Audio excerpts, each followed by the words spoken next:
একটা দেশি বিড়ালকে একেবারে দৌড়িয়ে গাছে তুলে ফেলেছে আমাদের উত্তু, যে কিনা নিজে একটা বিদেশি বিড়াল, মানে যার দেশের কোনো চিটেফোঁটা নাই, মানে পিওর পার্সিয়ান একটা বিড়াল। সে এতদিন ঢাকায় থাকতো, পুরা 4 দেয়ালের মাঝে বন্দি, মানে আমাদের ফ্ল্যাটেই থাকতো। তো তাকে নিয়ে রাখা হয়েছে আমাদের টাঙ্গাইলে, মানে আমার বাসাতে, আমার বাবার বাসায়।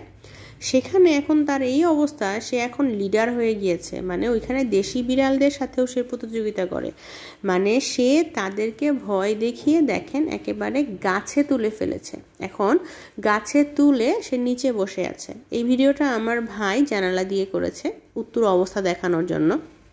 মানে সে জাস্ট মানে নিচে বসে ওয়েট করতেছে আর বিড়ালকে ভয় দেখাচ্ছে। এখন বেচারা দেশি বিড়ালটা কি পরিমাণ মানে ইয়ার ভিতরে পড়েছে দেখেন। সে পারতেছে না লাফ দিয়ে নামতে, সে পারতেছে না বেয়ে বেয়ে নামতে, আবার উপরে তার উঠতেই পারতেছে না, সে অলরেডি অনেক উপরে উঠে গিয়েছে। বেচারা এত মহা বিপদে পড়েছে, মানে খারাপই লাগতেছিল আসলে এই দেশি বিড়ালটার জন্য, বাট কিছু করার নাই।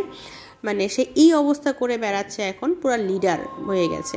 তো যাই হোক, পরে ফাইনালি আমার ভাই ওকে, মানে আমাদের উত্তুকে নিচ থেকে নিয়ে আসছে যাতে দেশি বিড়ালটা গাছ থেকে নামতে পারে।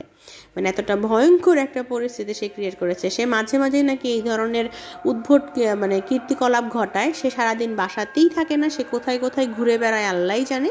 জাস্ট খাবার টাইমে আসে। আবার খাওয়া কিন্তু তার আগের মতোই ফুড হ্যাবিট আছে, ক্যাট ফুড, তারপর হচ্ছে একদম মানে মাছ সেদ্ধ বা মাংস সিদ্ধ ছাড়া অন্য কিছু খাবে না। নর্মাল বাঙালি বিড়ালদের খাবার কিন্তু খায় না। ওই সব ঠিক আছে, বাট তার হ্যাবিট হয়ে গেছে ঠিক এরকম।